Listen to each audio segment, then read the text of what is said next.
cedera otak sedang, yaitu GCS 9 sampai 13.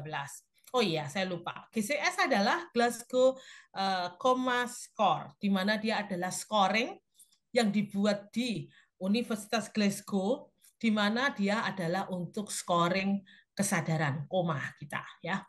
Jadi cedera otak berat atau COP adalah GCS-nya kurang dari 8. Cedera otak berbeda dengan trauma kepala. Trauma kepala tidak menyebabkan gangguan fungsi neurologis dan kerusakan jaringan otak. Tapi kalau cedera otak, dia menyebabkan gangguan fungsi neurologis dan kerusakan jaringan otak.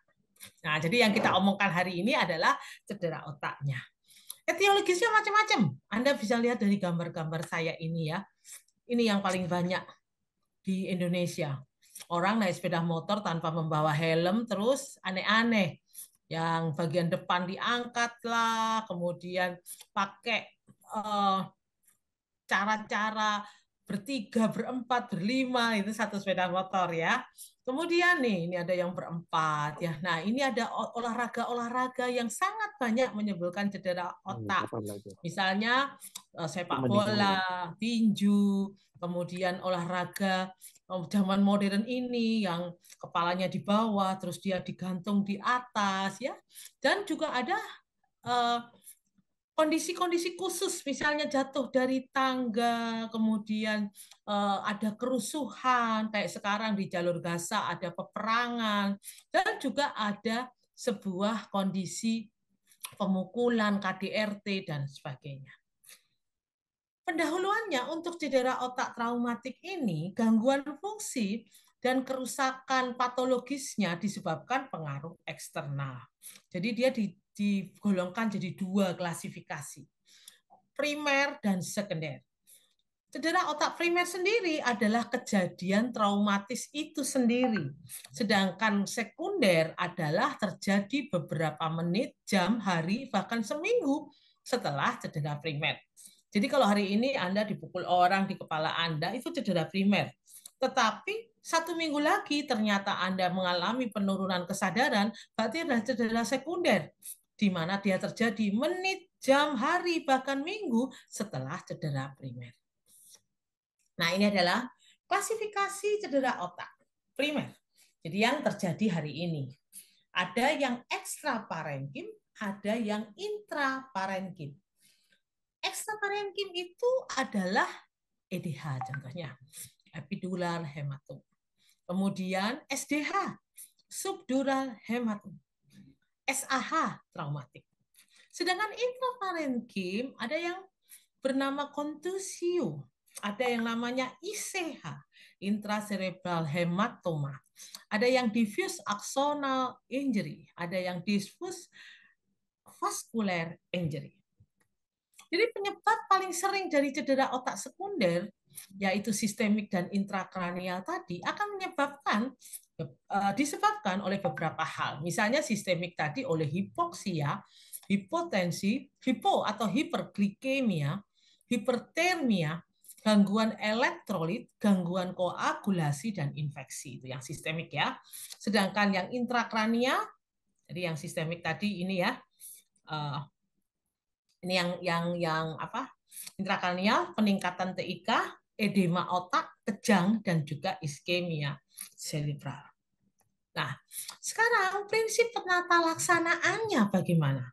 Satu, Anda harus menangani dulu cedera otak primer.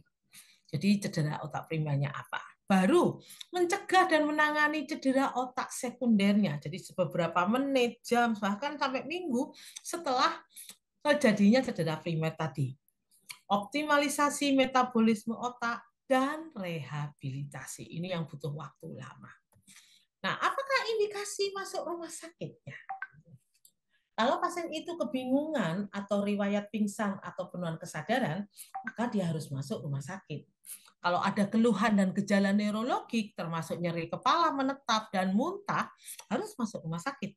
Kesulitan dalam penilaian klinis, misalnya pada alkohol ataupun epilepsi, maka dia harus masuk rumah sakit.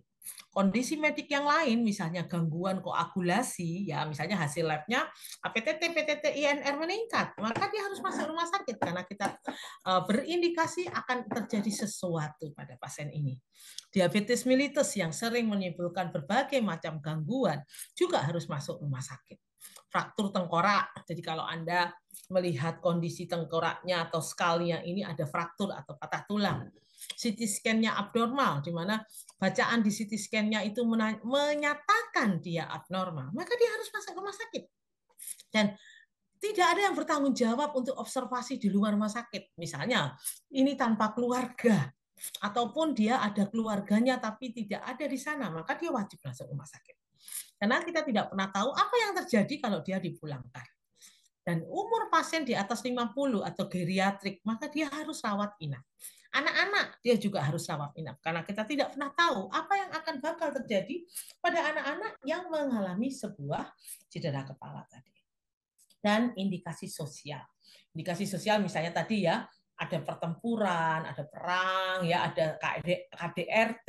Nah, ini tentunya tidak boleh keluar dari rumah sakit, harus masuk rumah sakit atau rawat inap.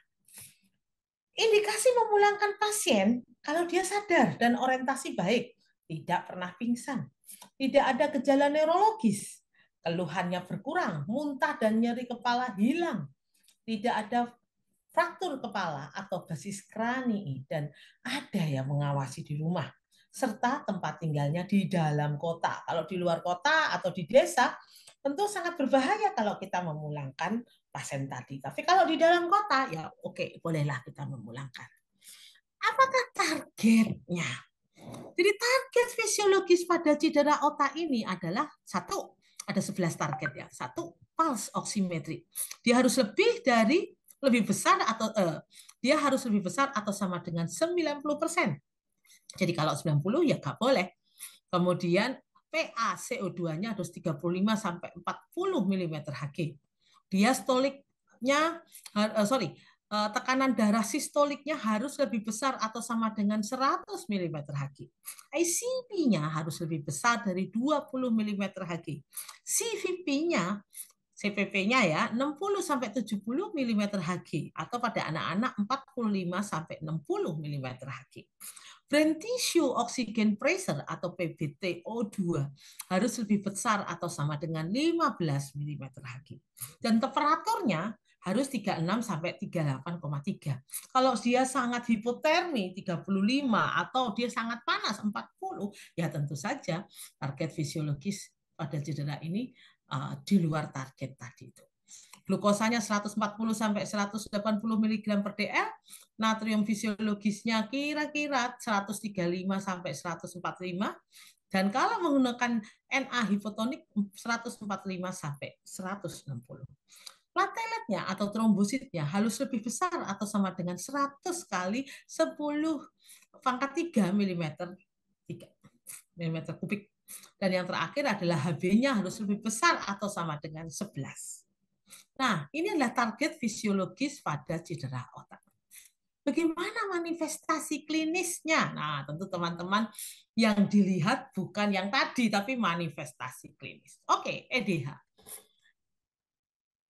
Di EDH ini, kesadarannya hilang. Adanya lucid interval, adanya perburukan neurologis. Presentasi klasik ini terjadi pada lebih dari 20% pasien. Gejala yang lain ya nyeri kepala yang sangat berat sampai pain score-nya lebih dari 89 ya. Jadi bisa 8, bisa 9 atau 10. Mual muntah, letargi, dan kejang. Sedangkan SDH, jadi epidural hematom itu kayak gitu. Kalau SDH, subdural hematom itu cedera kepalanya ringan atau berat.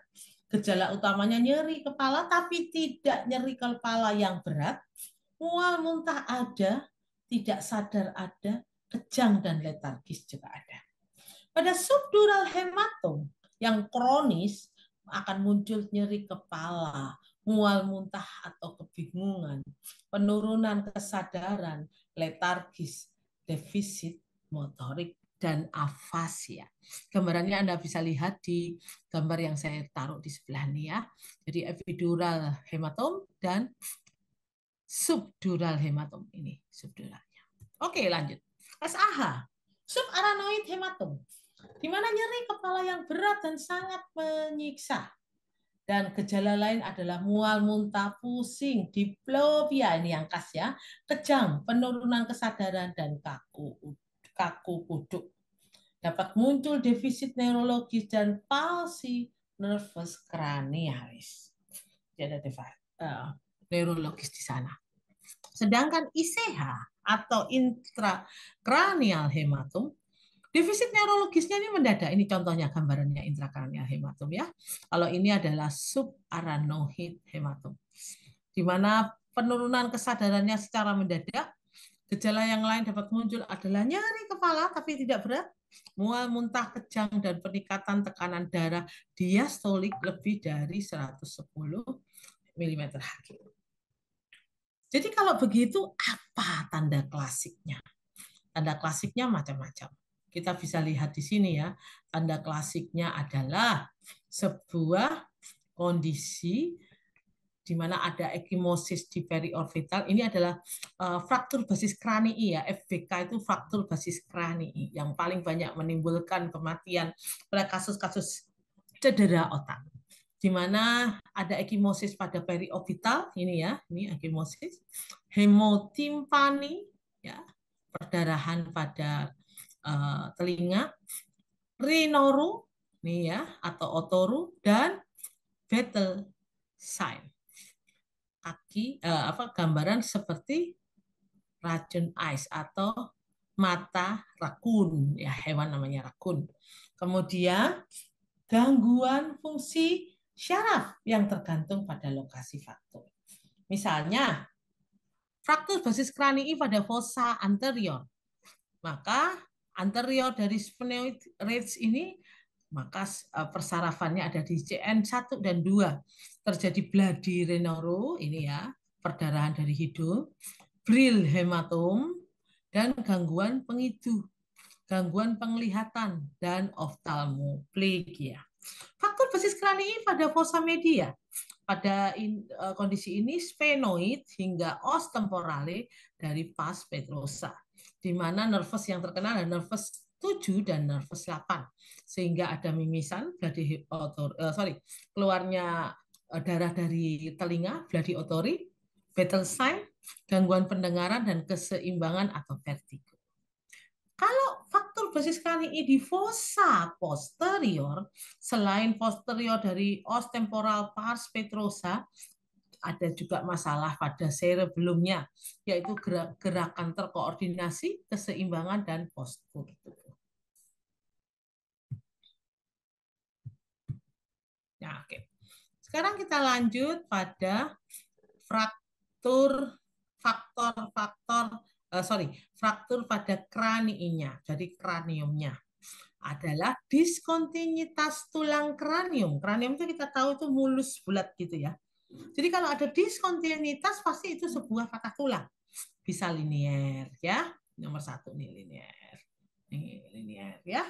Bisa faktor depresi, nih depresi. Bisa fraktur komun, nih komun. Ya, bisa fraktur diastasis. Dan bisa fraktur diastasis dalam 3 dimensi.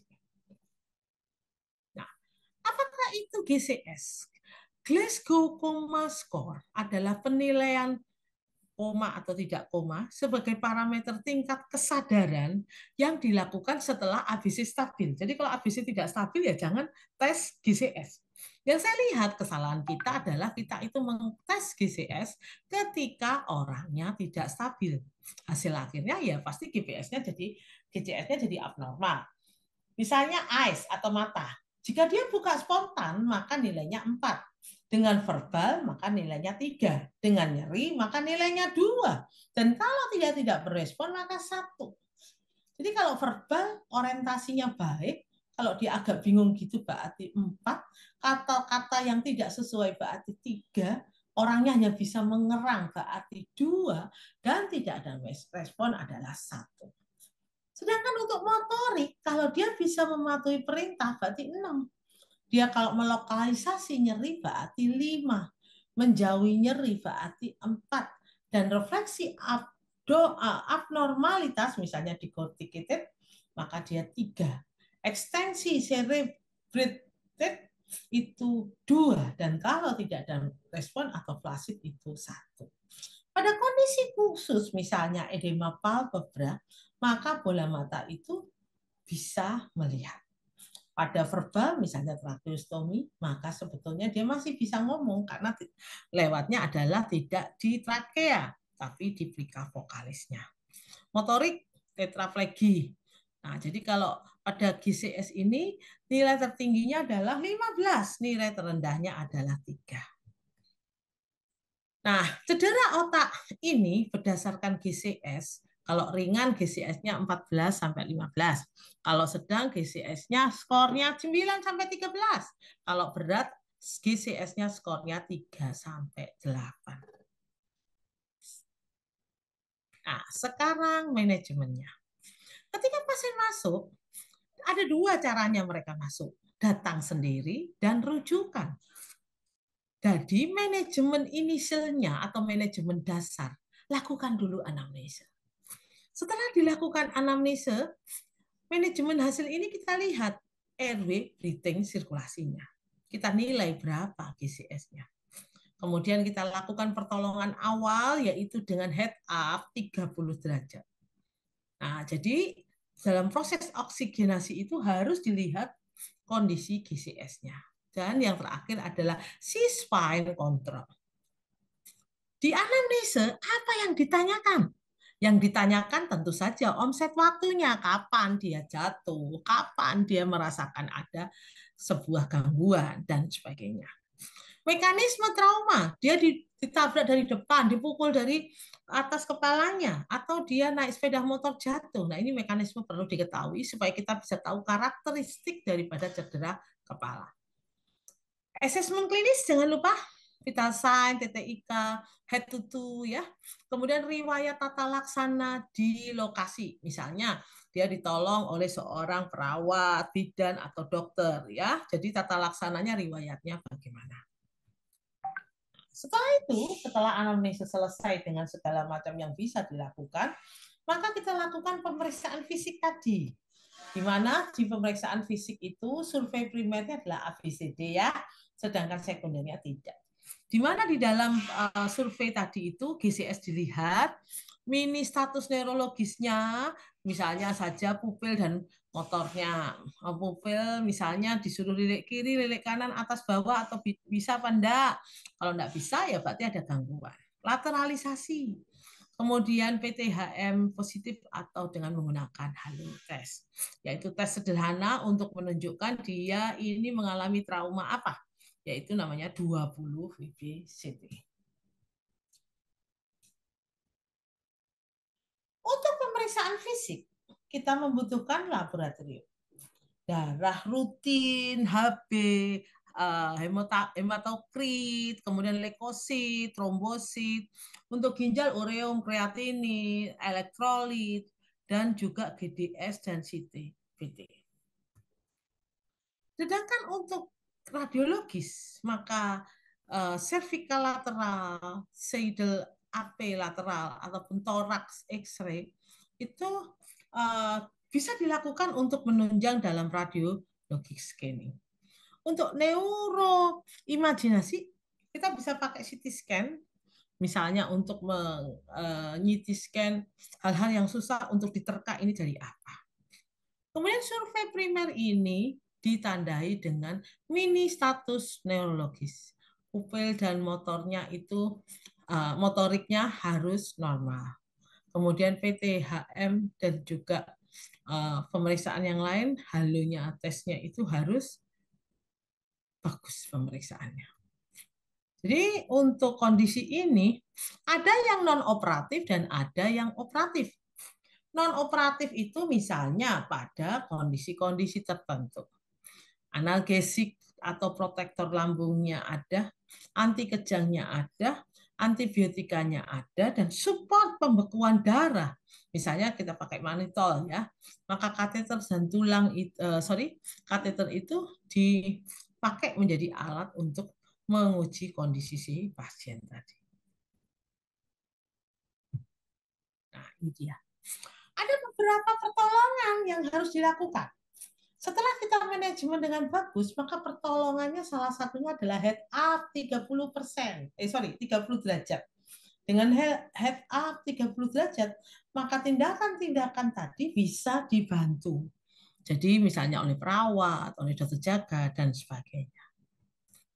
Nah, oksigenasi yang diberikan pada GCS 15, 12 sampai 13 dan GCS 3 sampai 11 serta GCS kurang atau sama dengan 8, ternyata memang ada sebuah perbedaan. Pada GCS 14 sampai 15 dia bisa menggunakan nasal kanul. GCS 12 sampai 13 dia bisa menggunakan sebuah penutup, misalnya adalah masker. Dan pada GCS 9 sampai 11 yang sebagian besar digunakan dalam kondisi berat, maka kita harus punya masker untuk menolong pasien ini. Kalau perlu ada kantongnya, jadi tidak berbes. Sedangkan GCS yang lainnya, yang GCS 1 sampai 19 dan lebih besar atau sama dengan 8, ternyata ya harus berprihatin ya dengan kondisi ini. Nah, ini contohnya. Naik sepeda motor tanpa helm. Dan ini merupakan faktor risiko yang sangat besar. Oke. Skill untuk pelepasan helm tidak semua orang bisa. Yang kita bisa adalah kita mencoba menarik si helm tadi dan keluar dari tubuh yang terkena. Ini cara melepas helmnya.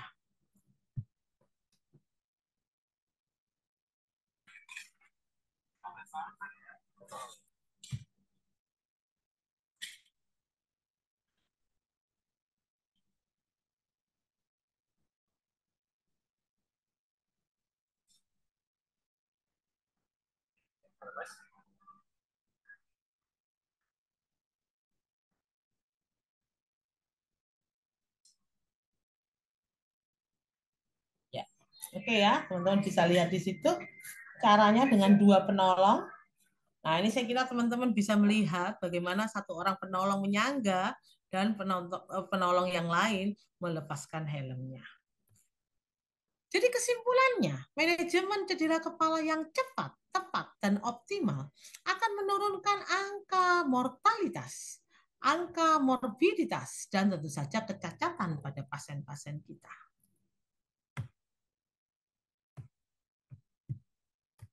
Nah, pengetahuan terhadap struktur anatomi dan fisiologis intrakranial sangat penting dalam penanganan pasien dengan kecurigaan cedera kepala.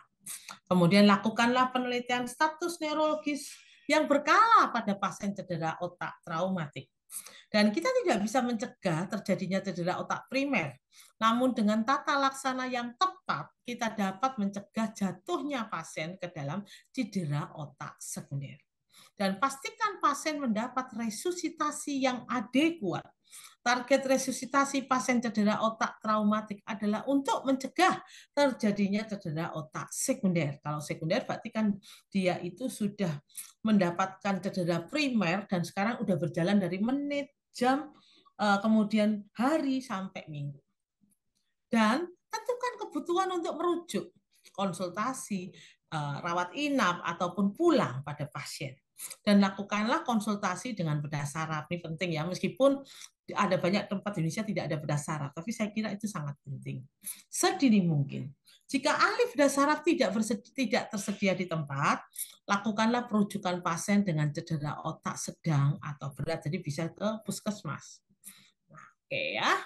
Nah, demikianlah kita kira-kira presentasi saya tentang cedera kepala dan apa efeknya terhadap kita kalau kita mengalami cedera kepala. Semoga berguna ya teman-teman dan bermanfaat menolong pasien-pasien yang teman-teman layani.